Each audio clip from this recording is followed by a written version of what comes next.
Okay, welcome back. Well, as we know, Iran's very much in the news these days, and the president has made it very clear that Iran cannot have nuclear weapons. And Iran is the sponsor of a lot of terrorist organizations around the world. And they're now maybe talking to Iran. What does that mean? Is it a delay, or could something come of this? We are so honored to have with us today Shahin Gobadi. I hope I'm saying that right. He is a U.S. educated nuclear engineer and a member of the National Council of Resistance of Iran, the NCRI, Iran's parliament in exile, and an amazing person, an astute observer of Iran affairs for over 3 decades. He's also an expert on topics including Iran state-sponsored terrorism, proxy groups in the Middle East, Iran's nuclear program and weapons of mass destruction, WMDs, and Western policy towards Iran and internal Iranian affairs. So, Shahin, nice to see you. Thanks for your time. I hope I pronounced that right. No, you did a perfect job. Thanks for having me, and let me wish you and all your viewers a good and happy rest of the day and rest of the week. Thank you so much for your time. The bottom line is, apparently these leaders, America and Iran and Israel, want to talk. What's your take on it? Well, I think the big story here is that the mullahs in Iran are in deep trouble.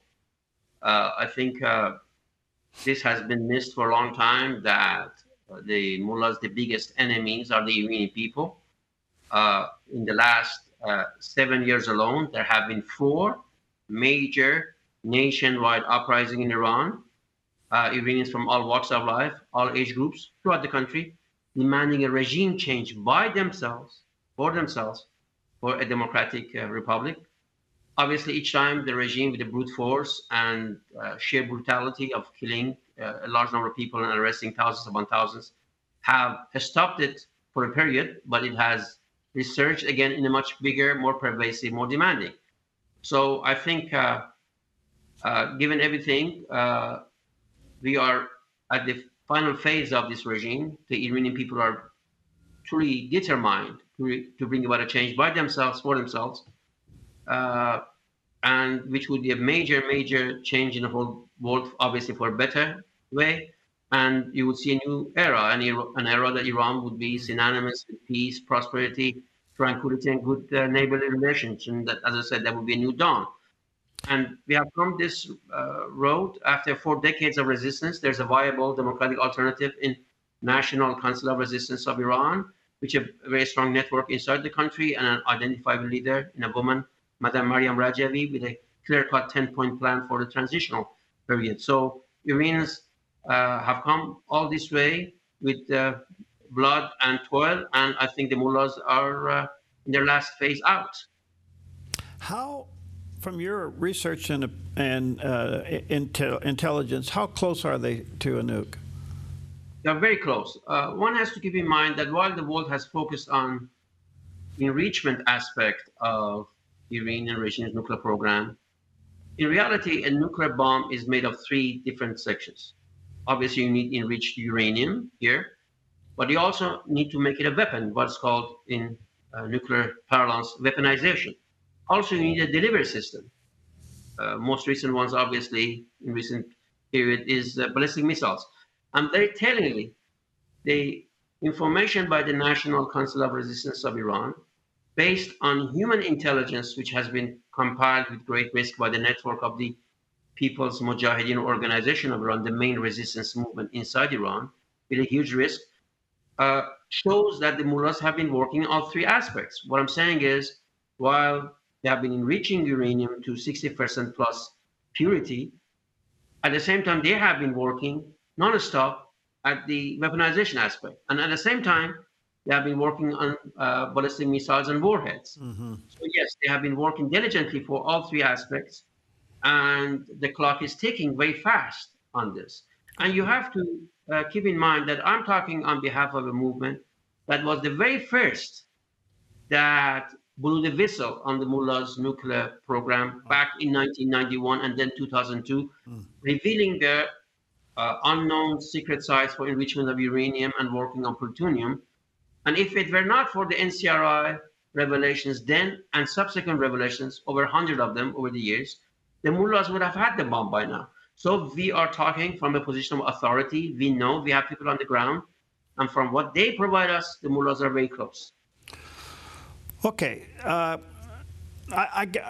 Let me just, for the sake of time, the bottom line of the motive behind Iran having nukes is to wipe out Israel and the United States. I'm trying to be simple here, but that's the bottom line, isn't it?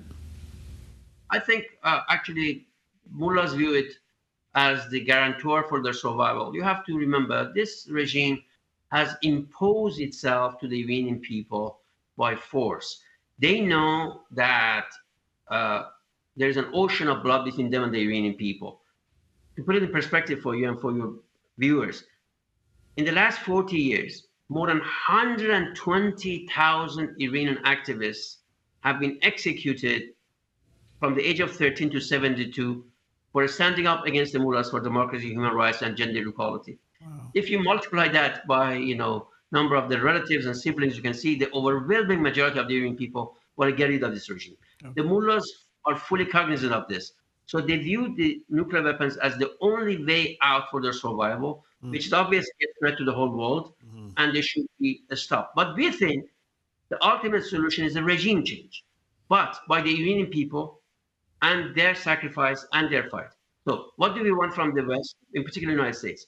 We do not seek boots on the ground. We do not seek weapons. We do not seek money.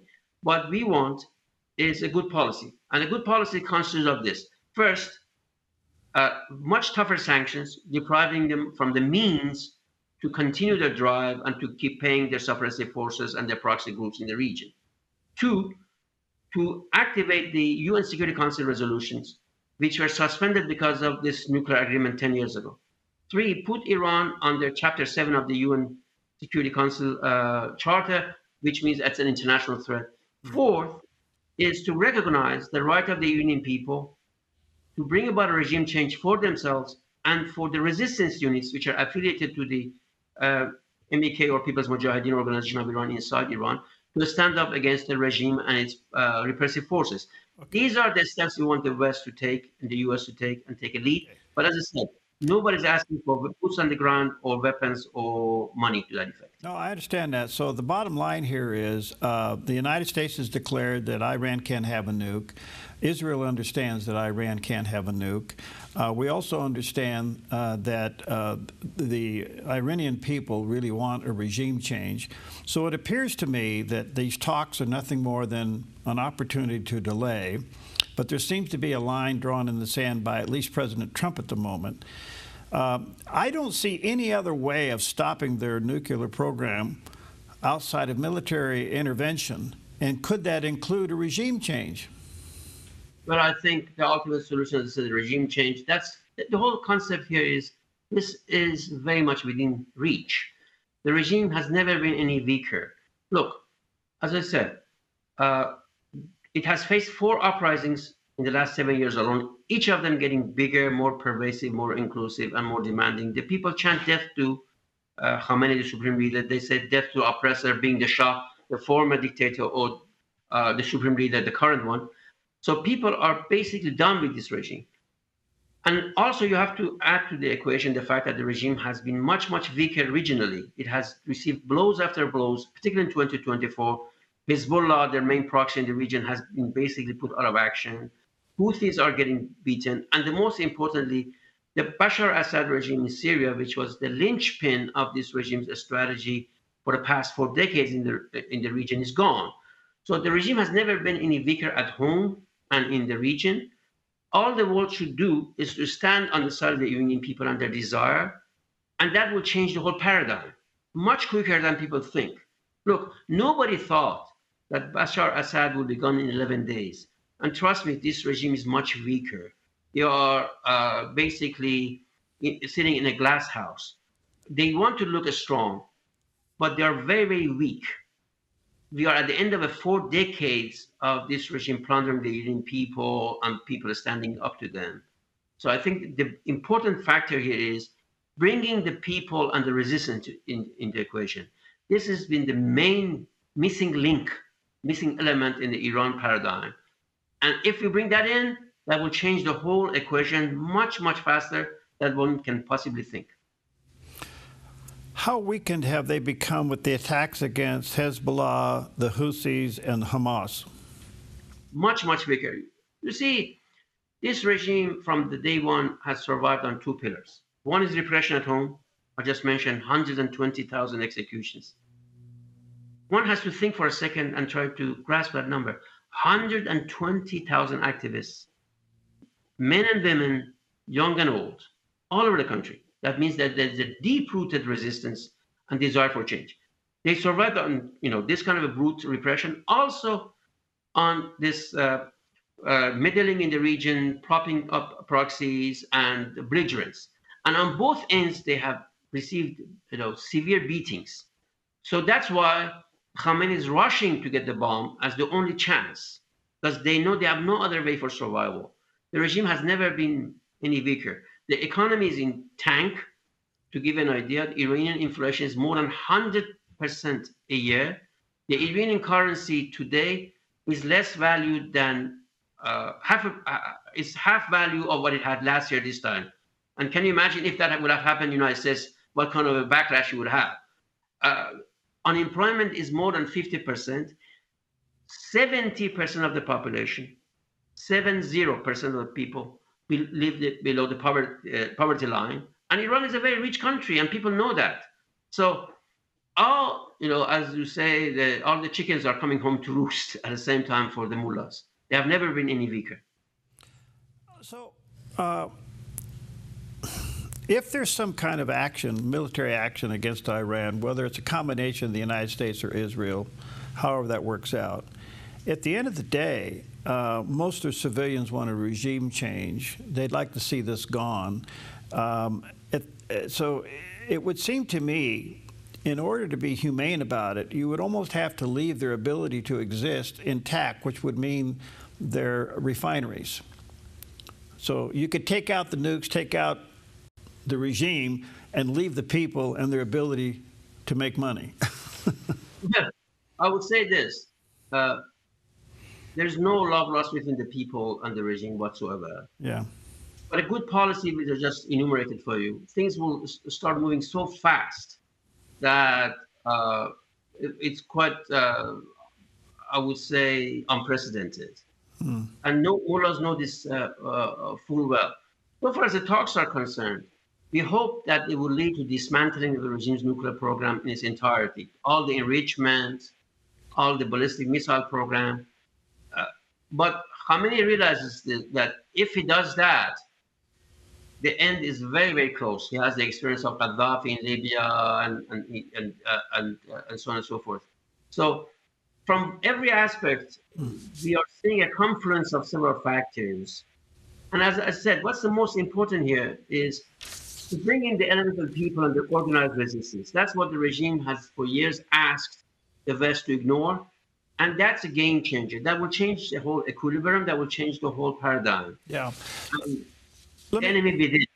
Excuse me, I'm almost out of time. Let me ask you one other quick question. Can we, the world, the United States, Israel, can we trust Iran to shut their nuclear program down? Absolutely. This regime is cheating, deceiving, procrastinating, vacillating. Is in the DNA of this regime. Right. Look, we have revealed, as I said, more than 100 revelations about Iran's secret nuclear sites, research centers, and so on and so forth. And none of them have been done voluntarily by the regime unless them. Right. But you have to remember, what I'm proposing is great support in the U.S. Congress. Just in February, more than 150 members of the House, in a bipartisan way, introduced legislation to this effect. And they invited Madam Mariam Rajavi, the president-elect of the Iranian resistance, to testify online to the Congress. And she basically said what we want. And also there are members of U.S. Senate, both Republicans and Democrats, who support this, and many, many senior former U.S. officials. So what I'm saying is that there's growing consensus and support for this, what we are calling for. And it's about time that people start to see and hear there's a new voice about Iran. I think that's very important. Fascinating. Can I get you back for more time? Of course. I'll be delighted. Well, you're fascinating. Thank you for your time. I'm sorry it was short today, but we'll get you back because there's much more to talk about here, and I think your angle on it is very interesting. Thank you for your time. Thank you for having me once again. God bless you and your viewers, and I wish you a beautiful rest of the day and rest of the week and months to come. All right. God bless you. Thank you for your time. Thank you.